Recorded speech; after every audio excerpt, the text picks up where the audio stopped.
What's going on, Men of Three Crosses? This is Justin Redimer checking in. Hoping you guys are well. Hoping your families are safe. More importantly, hoping that we can get back to some semblance of reality during this. Praying for all you guys out there at Dawn Patrol and Dusk Patrol. Praying for all your families. Just hoping that you can find some comfort during this time of crisis and trial. And that through this, we can forge a better relationship with the people that matter to us and the things that are of transcendent value. One thing that God's just been putting on my heart during all of this is the importance of family in our lives, and how often in our culture we take it for granted, right? We send our kids off to school and we go to work, and our wives, we may see them sometimes, but generally speaking, they're not really in our life. This has forced all of us, I think, to reevaluate what really matters. Parents and grandparents and children and aunts and uncles and cousins and siblings, all of us kind of bound together during this crisis. And crisis tends to do that to us. And in the best ways, it brings out the best in us. I pray that you guys would be well and that God would be speaking to you. And I look forward to seeing you when we convene again as a community of men. God bless. Good day, my brothers, and thank you, Justin Redimer, for the great welcome. Just a few things before we get into today's study. Numero uno is there's a timer at the top of this live church platform that probably says like an hour and 30 minutes left in the message. That's including the musical bumpers that Kyle puts at the end of the video so we can hang around and chat a little bit. And so don't get nervous if you logged on and go, Jesus, this guy's long-winded. No, it's the whole thing, okay? So that's number one. Number two, we're going to hear from some observations that Duran Duran has and Steve Cavallero has, which are fantastic observations that we're going to close up the 1 Corinthians 9 segment of our Real Deal series on how to make effective disciples, micro discipleship as a focus of this whole lockdown and social distancing and taking advantage of the opportunities that it's opened up, not the limitations it's put on making disciples. Because in my view, it's really offered a whole new world of opportunities. Numero three, there'll be three more messages we have together, and I'm going to unpack three of my most favorite parables that the Lord delivers, the three most challenging parables to me as a disciple and as one who's choosing to make disciples. Over the next 3 weeks, we're going to go back on the road out of the global headquarters of the Tribal Way, which, by the way, is up to some fantastic stuff that I don't want to get into, but we're going to get out of the Tribal Way global headquarters and get back onto the road to unpack some of these parables, maybe like on site type of a situation. Get my microphone set, get my video set, and now let's do a memory with Mark. You know, I have so many memories.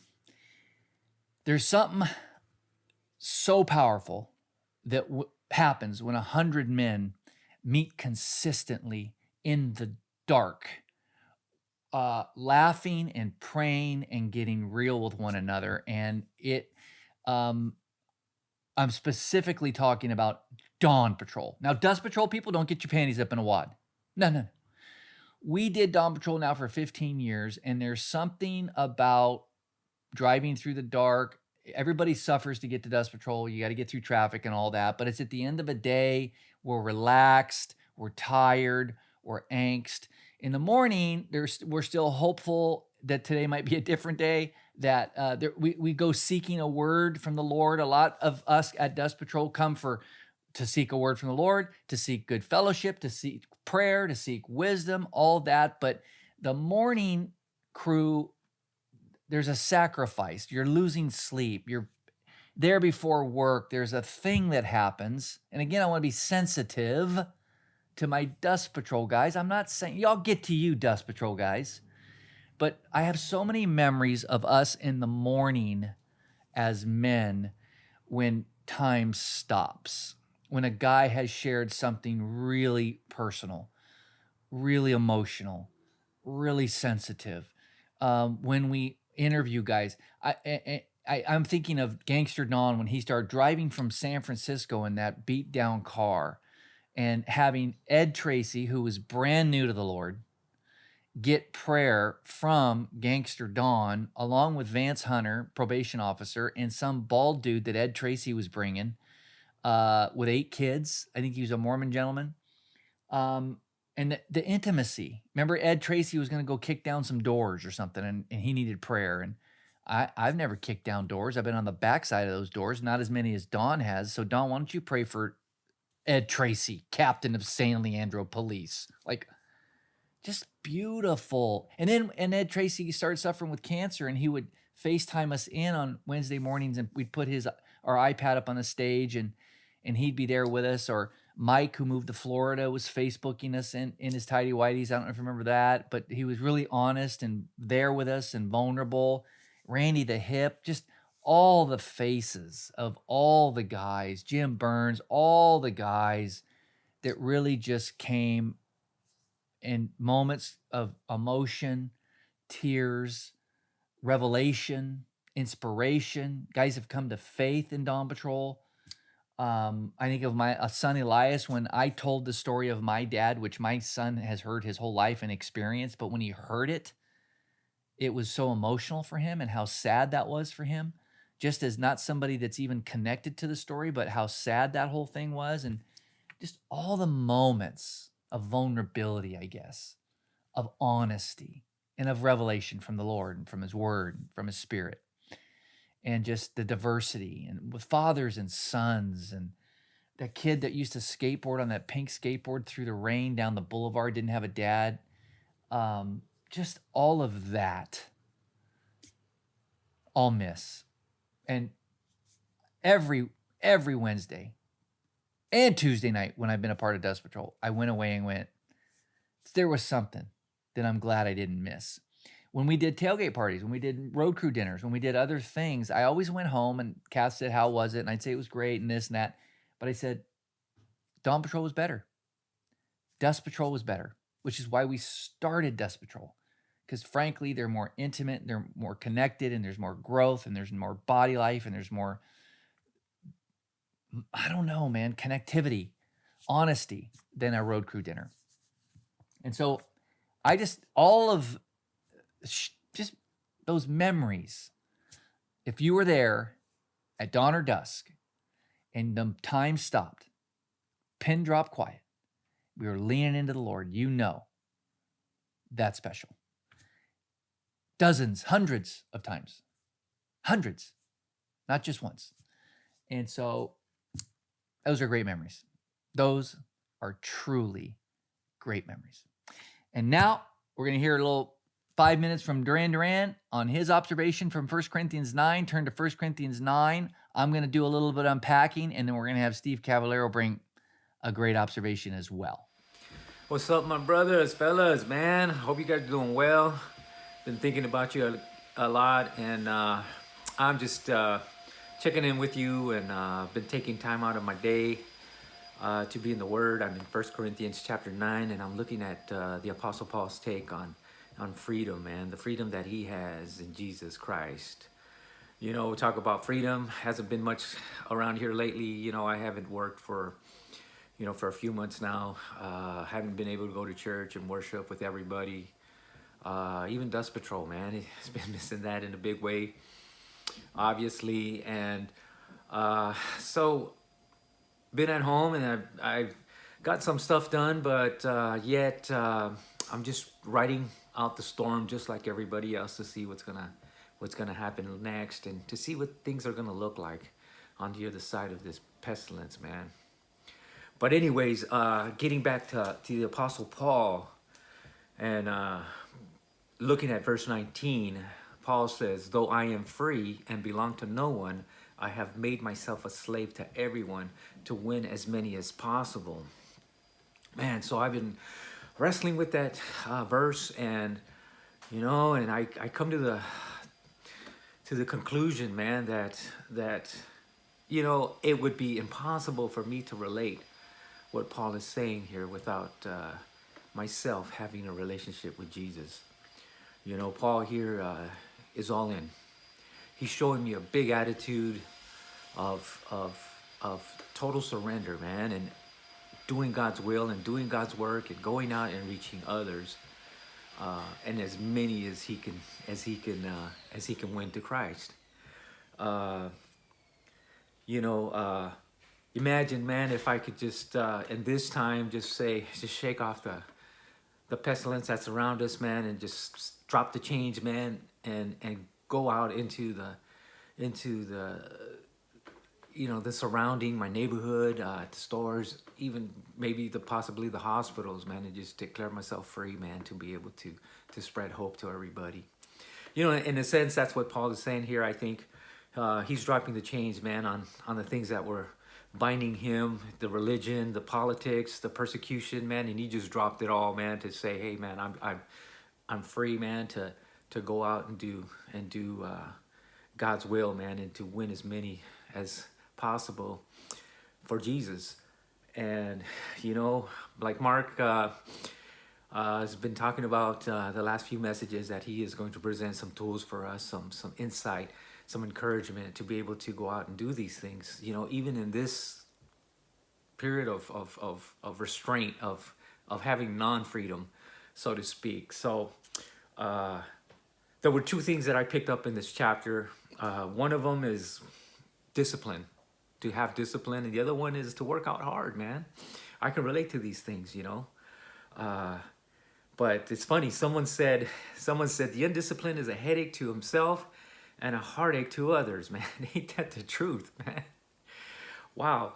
I watched a lot of videos on Mayweather, Floyd Mayweather Jr., man. He's a fighter, he's a boxer, man, and I used to love his training ethic, man. And he used to wail away at the heavy bag, man, and he just used to scream loudly, man. Hard work and dedication, and that used to motivate me to work out harder, man, and to be determined, and to be disciplined, and to get the technique right, and just to work out, man, and make that fortify my strength, my body, and resistance, man. So Paul is kind of giving us these sports analogies, man. He's talking about the race down online in the chapter. He's talking about the race, man, winning the race. He's even referring to boxing, man, which I like, and I think he says it in 26, where he gives these analogies, man, and he's talking about he's just not wailing away at the air, man, and missing, man, but he's actually making his shots count, man. And so for us, man, let's make our shots count when we discipline ourselves up and train ourselves up to win others for Christ, man. And the bottom line is what can make all these things really possible? Getting back to the very first verse here is just having Jesus. Like I said, man, without Jesus, man, we can't do these things, man. And the basic principle that I see here is love, man. An attitude of love, an attitude to be able to go out and serve Christ with love, man. And without Christ, I don't think these things will ever be possible for anyone to achieve. But I love 1 John 3:16, talking about love, talking about Jesus' love. It says, we know what true love looks like because of Jesus, man. Jesus. He gave his life for us. And he calls us to give our lives for our brothers. And so I just leave you with that, my brothers.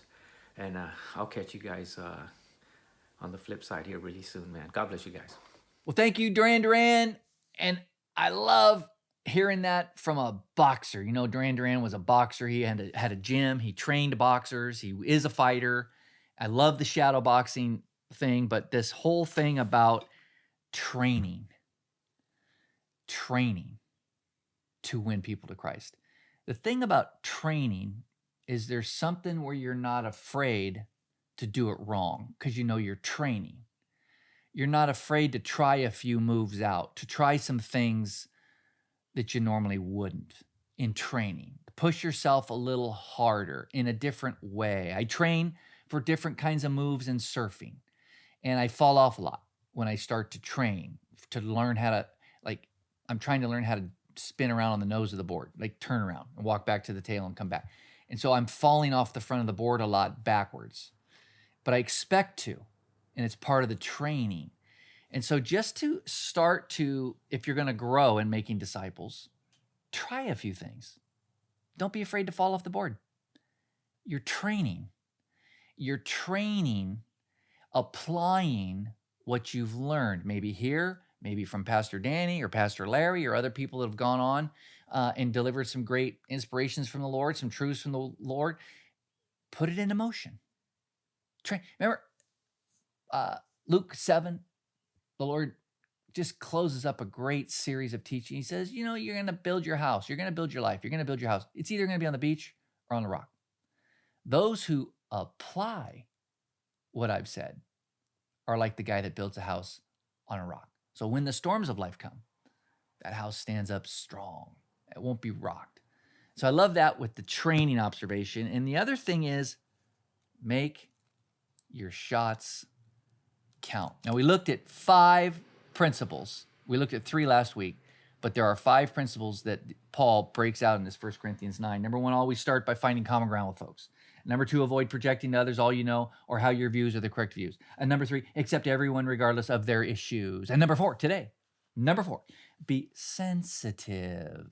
Be sensitive to the culture of others. Now, sensitivity, misunderstood. And in our age of political correctness and oversensitivity, and it's like everybody's got these camps, and everybody, I'm tired of being sensitive in public, and I let my hair down, and there's just all this. What is sensitivity? The word is delicately aware of the attitudes and feelings of others. Sensitive. Remember Hugh Halter 2 men's retreats ago? Soft eyes. He had to learn how to hunt with soft eyes, not being so focused on looking for a deer, but take it back in full picture and wait for the movement with soft eyes. And that's what I think is, somebody said it last week, and maybe it was in my Zoom discipleship group meeting. Brilliant recall. Soft eyes. Sensitive. Had a guy, my only outlet since the shelter in place has surfing. It's me, my wife, my daughter, my son occasionally, and you on a phone. You know, I'm really serious about, I'm not out, but I walk down the street and we surf, and everybody stays kind of far apart. The media's, they love the attention on the beaches and how the spring breakers are messing up everything. But for the most part, people in the water are real aware and pay attention. And yesterday, what's today? Today's Monday, Sunday. Yesterday, I was out surfing, probably about 1 o'clock in the afternoon, gorgeous day. I'm paddling for a wave. I'm in the takeoff zone. I'm at the peak of the wave where it's pitching. And I got a guy, and he's probably 25 years old, and he's off of his board, floating on the board like he's in a pool in Cabo. You know what I'm saying? Like this. Got a girl to the right, got a girl to the left. And everybody's on boards, but he's off his board floating. And I'm heading right towards him. He's in the middle of the takeoff zone. And I literally have to roll my board because he ain't moving. Roll my board, get tumbled. I don't have a leash because I'm trying to go up to the back of the board, and I'm training and how to do my thing. So I tumble, board goes. I come up, and he's still floating like he's got a margarita at a Club Med.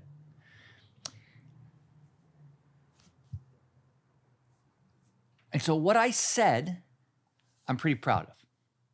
I said, hey, next time, and I do this, maybe paddle a little bit. Maybe just paddle a little bit. And that way you can get out the way of the next guy coming down the line. Nice, serious. Board's gone. My board's gone. And then he says, or you could just go around me.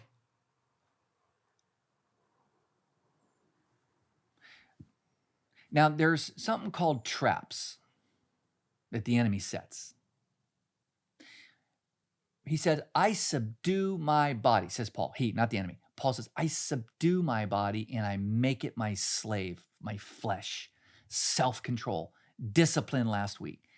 And I said, yeah, it's pretty hard to do when I'm not in the wave, but I guess I could have. Regardless of what you do next time, I says to the kid, I want you to have a great day. And I swim towards my board. I thought, I won that deal. I was gracious. I was sensitive to his culture, his immaturity, his ignorance. Maybe he was brought up in the kind of a athletic culture where you just physically dominate everybody everywhere you go. Those guys are joys to live with, by the way. And if you're a wife leaning in, and if you live with that guy, you know what I'm talking about. You just got to push and shove. You could have went around me. Pumps his chest out. I say, whatever you do, I want you to have a great day. I swam into the board and I was sensitive to his culture. He hadn't been trained. He hadn't been taught. Clearly, he hasn't been taught by the old school surfers who would have just run him clean over without saying a word. To teach him, when you get in front of somebody, you get run clean over. Or a tutor who would have said, bro, move. The sets are coming this way. Get on your board and paddle out of the way. I was sincerely sensitive to the fact he hadn't been taught. He's floating in a state of ignorance, not stupidity. He hasn't been taught manners, respect, or how to surf. Or worse, which I don't even want to get into, but I had soft eyes. And when you have soft eyes, you get the bigger picture. And I realized as I was swimming for the board, it was more about the people that were watching me respond than him. Because see, I want to fish for men and women. I want to fish for people so that I can awaken as many to the Lord and his kingdom and the good news that I can. And I had soft eyes there. I was sensitive there. And I didn't fall into the trap of flesh. Now, I just come into the global headquarters here and I'm greeted. I don't know if you can see this, by my little friend. I think you can see that little guy. He's actually a big guy. And so it's kind of nice. We're out here in the country and I come out and open the door and I got my little friend who forgets. Now, I catch probably 7 or 8 rats, mice between the house and the shed a week because it's springtime and they're all like tearing into everything. And he had to walk over 3 of his dead buddies that are at the door. And he saw that trap and he thought, no, I'm quicker than my friends. Well, there he is as a legacy to dumbness. And I thought, how many other times have I fallen into traps of reacting when some ignorant, unschooled, I'm sensitive to the fact that everybody's not viewing situations like I am. The country, religion, politics, race, sensitive to cultures around us. I love that. Now, there's another trap that I want to talk about, introverts. Not that introverts are a trap, but I had a couple questions on some of the chat. What about us introverts? Thank you for your honesty. And Paul was an extrovert, had to have been. Do you know Hugh Halter's an introvert? My friend Dale Hummel is an introvert. Some of the greatest evangelists I know are introverts. Being an introvert doesn't limit you. In my estimation, it might even be a benefit to these 5 principles. But you can't use the introvert as a trap for yourself to limit you. This is not just for extroverts. Now, I have limitations as an extrovert. I don't know if you've noticed, put my foot in my mouth. I probably repel more people than I attract. Introverts have a different calling and a different awareness and a different effectiveness because you're purposeful in your speech. You're thoughtful. You have so many more opportunities in so many different ways than I do. And so don't forget Ephesians 2:10, we're all masterpieces, all different, one of a kind, created for great moments, great works, great things that the Lord has predestined for. Intersections. This was an intersection with this kid. Now, I've grouped 3 kinds of fish as I'm fishing for men. One is the guy who's just checking out the bait. There's people that were watching that scene that are just checking it out. There's nibblers. Nibblers pull on what I'm saying, what's happening, what we're awakening, what the Lord is sparking in their spirit. They're nibbling, and there's biters, and they're hooked, right? There's three kinds of people. And I was really excited because I was sensitive to the culture, his culture, of how he handled, and he's wherever he learned how to surf or whatever he was doing. Oh, by the way, next half hour later, he's coming surfing on a wave, so I know he knows how to surf. He was actually pretty good. And he's surfing on a wave, coming, and now I'm in his way. But I was now privy to people are watching me, paddled really hard and really fast to move out of his zone so he could have a clean face. And again, I went, people are watching how I handled that guy, and it's to my benefit. Which brings me to number 5. Use every opportunity to share the good news with everybody. Now, I've been surfing with this kid named Oscar, and his Instagram name is Oscar Not Wild. And he's kind of an introvert. He is Russian. Yes, my Russian people. And he is, looks Brazilian, looks actually Colombian, olive skin, beard. I mean, I would have never guessed he was Russian. Really, really nice guy, tech guy, works remotely 3 days a week. I've sold him a couple surfboards. I've known him for 2 years. And yesterday, I believe it was because of how I handled the fool in the surf break, we start talking on a little deeper level. And he said he was worried for the first time in his life about his industry because he's tech, not streaming, not, he's a tech guy that does interfacing, I think. He builds the mainframes in office scenarios. Like my CPA has a mainframe room.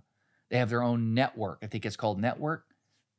And his company, like Jason Thigpen, supplies and works on and delivers the mainframe. But he said everybody's working remotely now. Nobody's on mainframes.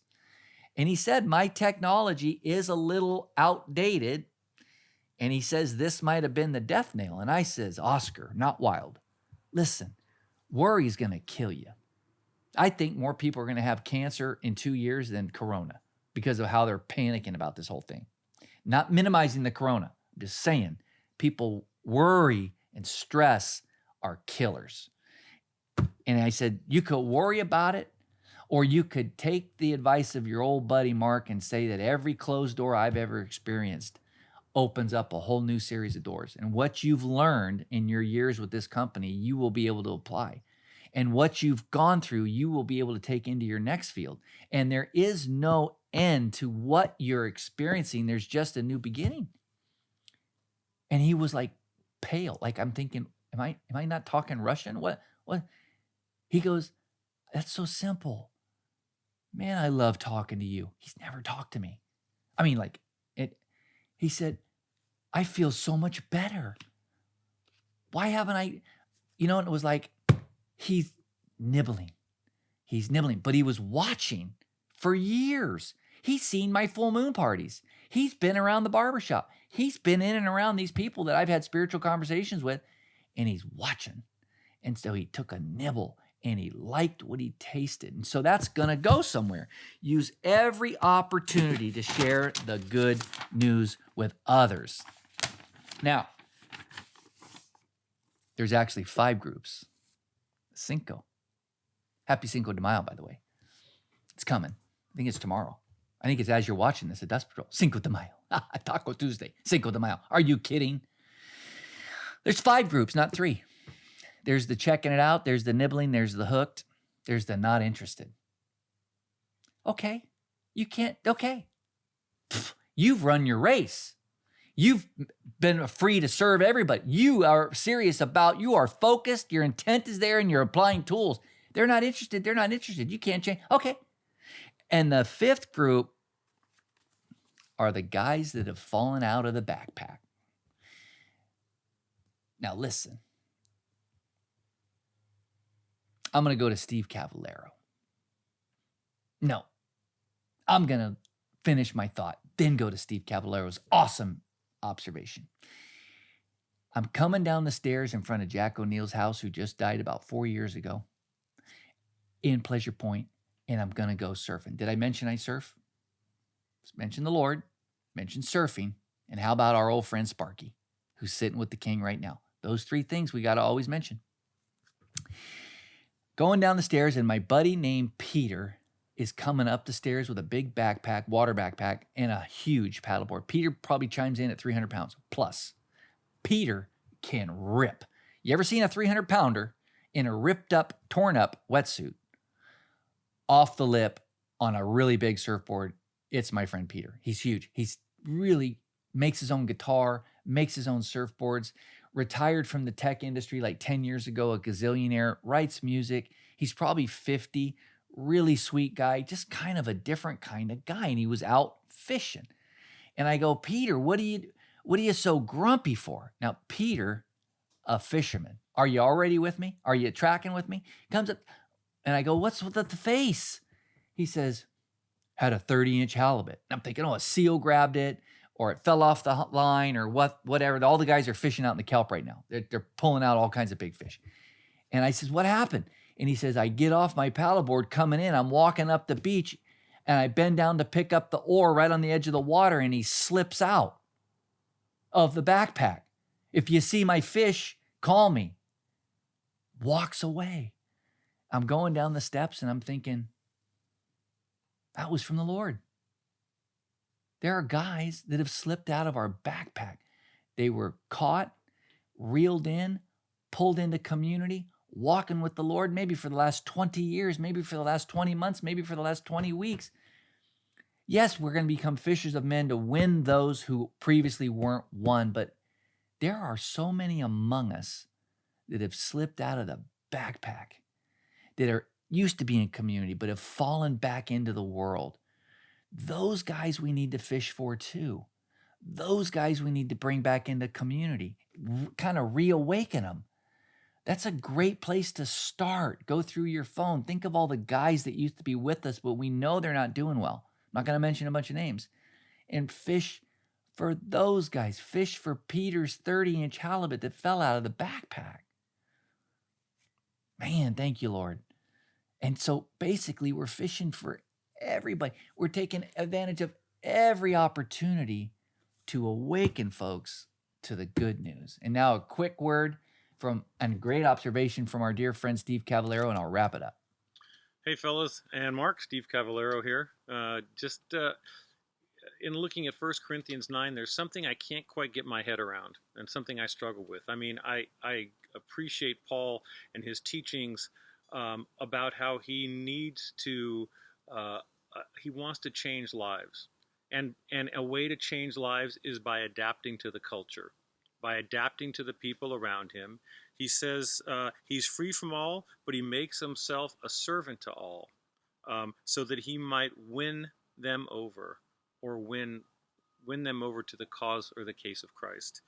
And he tells the folks in his letter in 1 Corinthians, he says, hey, my faith is so good, I'm not bound by any ritual. I'm not bound by any man-made tradition. I have the freedom to be a Jew when I need to be a Jew in verse 21, to be as one who is weak, to win over the folks that are weak. Later in the chapter he says, but there's something I can't get my head around. With all that Paul talks about and the example he is, the very last verse in that chapter says this. He says in verse 27 of 1 Corinthians 9, but I buffet my body and make it my slave, lest possibly after I have preached to others, I myself should be disqualified. And I'm not sure I get it, right? We know what Paul has been. We know his previous life. We know his conversion. He was a zealot. He was a Jew amongst Jews, a student, actively sought to persecute Christians, had this amazing transformation. Now he's sharing with people how to lead them to Christ, right? How to engage in the culture of those times, that he's free to do that. And then he says, but I might get disqualified. I need help with that because I'm struggling with exactly what would disqualify Paul. with all he's done, with everything he's done for the cause of Christ, how can somebody like that still have that seed of doubt that says, yeah, but even still, I might be disqualified? I need some help with that. Thanks, fellas. That's a good word. That's a great catch, Steve. The whole thing ends with I myself do not want to be disqualified for the prize. Well, there's a lot of debate over that little line. There's 3 main camps. I don't want to bore you with the 2 camps that I don't really think there's any validity to. And one camp is that you can lose your salvation because you're not winning people to Christ. Okay, that's not what he said. That's for sure. You're either sealed in the Spirit or you're not. You're sealed. Ephesians. Check it out. Born again, saved, purchased, adopted. Now, if you look at verse 24, do you know that all runners who run in a race run to get a prize? So run your race as to win the prize. And he closes that thought with, I don't want to be disqualified for the race. 12 years ago, maybe 14 years ago, we're up at a family camp called Berkeley Tuolumne City Camp up outside of Tuolumne Meadows. My wife's family's been going there since the 40s, pre-World War II. I think 1937 is when they started going tent cabins on the Tuolumne River.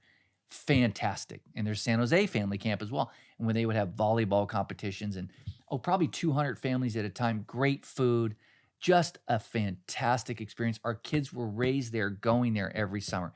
Really burned up 5 years ago in the big fire up there outside of Yosemite. They're actually in the process of rebuilding it. It'll probably be so cool. I won't even be able to afford to go back for one night. But back to the story. My wife and I played badminton, and met a couple. They were European. I don't know how they found out about Berkeley Tuolumne Camp, and I could tell because most people stayed 7 to 10 days. And watching them eat and watching them interact with their kids and watching them that there was something, a crisis in their family, in their marriage, in their extended family. There was just heaviness. Well, we end up playing against them for the badminton championship. It was so fun. They were so sweet. We were hot nights under the lights, the camp there. It was so fun. And the Lord, for the entire time I was there, kept prompting me, talk to them, lean into her especially, talk to her, fish, get some bait out there. And I was so burned out. We were building the Rock at that time, so that'll date it right there. It might have been 18 years ago. And I was just tired. Really tired. Actually, it might have been, I don't know, maybe building men's ministry. I forget, but I was tired and I said, Lord, I'm just burned out. And the last day we were at camp, I looked down onto the coffee area where they had a bunch of Adirondack chairs, like 50 of them around the big fire, and people hang out there and drink coffee and wine and stuff. And I looked down in that circle and I saw this like new age lady or something with a bag full of rocks and reading this lady's palm and putting rocks on the palm and stuff. And I went, I missed it. I was disqualified from that race, from that intersection, from that moment. God knows who his runners are. It's interesting that the more alert and focused and obedient I get to what he's doing around me, the more opportunities he puts before me. And when I'm tired and when I'm selfish and when I'm focused on me and not on what God's doing around me, there are far less opportunities. It's because I've disqualified myself. My life has become sin management or self-management, not kingdom-minded. I've disqualified myself from those series of running. Some of us been disqualified for 10 years. 20 years, not loved, not sealed, not saved, just disqualified from the race and the adrenaline of the prize. And the prize is, like JP said a couple weeks ago, being able to stand with a brother when he opens up his heart to the King of Kings, being able to stand with like-minded brothers. I get to spend an hour and a half with 12 dudes on a Zoom call after this at Dust Patrol. That's a great race. I could have disqualified myself from that. I could have missed that opportunity, but I'm not disqualified from that race. So I say that because maybe it's time to start looking for halibuts that just fell out of somebody's backpack. Way easier to catch. Do you know I paddled out and it was a great day surfing. This was about maybe 10 days ago, maybe 8 days ago. And you know, all I was doing was looking through the water for Peter's fish. I don't think I caught a whole wave. I was just kind of floating around the kelp, kind of looking for a halibut. I think that's right where the Lord wants us. Looking for people who need to be awakened to who God is with every opportunity. They're either going to lean in and check out the bait, nibble, or bite, or reject it. Or maybe they used to be in community. They too are sealed, but they have disqualified themselves and need somebody to walk with them, shepherd them back into right relationship with the King of Kings. They have fallen out of community. They have fallen out of the Lord's backpack. That is a great way to live. And those prizes are worth everything, to buffet our bodies, to make them our slaves so we don't end up in a rat trap. Focused on ourselves and focused on our problems and focused on what we don't have and who we're not, and the gifts we don't have versus the opportunities. I love the quote that opportunity always comes dressed in overalls, smells like sweat, and looks like work. That's the opportunity of industry. But the spiritual opportunities always come in overalls because there's going to be some effort required. Smells like grace, and I'm just making this up as we go, but it's pretty good. In overalls, because it's work to refocus ourselves. Smells like grace, and I don't know. Looks like fun. Doesn't look like work. Looks like adventure. Looks like getting to know somebody who's completely different than you, to understand them better so we can understand how to attract them, fish for them, and awaken them spiritually. And then we get to walk with them and teach them just what we know and turn them into fishers of men. God bless you, fellas. Don't forget, next week, we're going to start 3 weeks of my 3 favorite parables that have to do with being a great disciple or making great disciples on location. And I can't wait. And I love you, brothers. And I want you to have a great day and a great week and honor God with recognizing some Ephesians 2:10 moments. And don't be afraid to mess it up and do it wrong, like a trainer training for an event. God bless you, my brothers. Peace.